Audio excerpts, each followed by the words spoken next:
Hello, madam. Kita mo? Pasensya na ho kayo. Nandito Para kami. maniwala ka sa Ah. sinasabi ko sa'yo. Ito ang daanan dito, Alga. Ang hirap din. Nagdaanan ng bahay namin.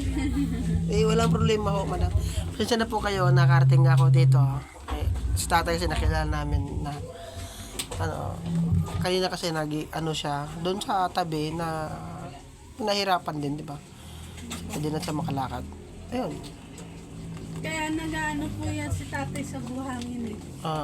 Ako naman po, Sed, nagkasakit rin ako eh. Lalabas ako rin sa napunta ako sa mental eh. Mental. Oo. Yung kapatid Kaya kong babae. ito, Itong bahay ko parang Rex. naninigyan, pero okay naman. Ano ko?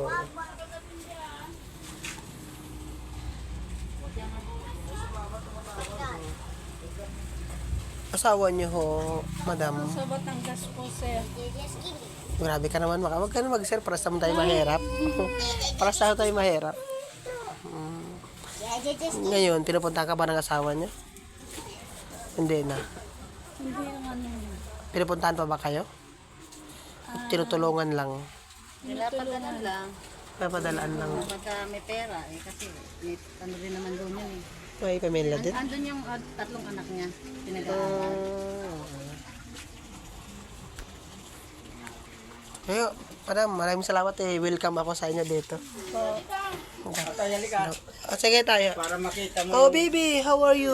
Yan, ako ko rin yan. Ba't ka naiiyak? Alit yan. Alit yan, Adi. Adi. Alit yan. Kuya Rex.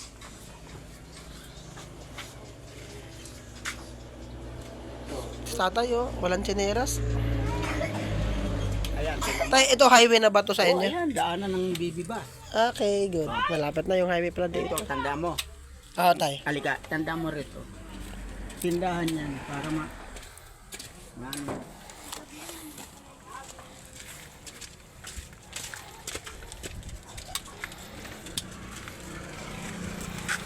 So, gustong-gusto kong bumalik dito. Baka bukas bumalik ako. Magbibigay ako ng ito tindahan. ano sa kanila. Ayan. Ang allowance nila. My way, ha? Ito, papunta sa Cavite. Yan, papunta Dito ako sa punta ng Cavite ngayon, mga boss ngayon. Yan si tatay, hirap na hirap. Gustong-gusto kong tulungan kaso walang-wala din ho ako eh. Kaya nga, sana ho magkakapera din sana ako para matulungan ko yung kapwa ko taong mahihirap.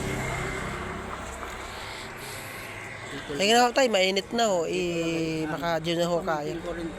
Okay. Hindi naman natin maintindihan na naman.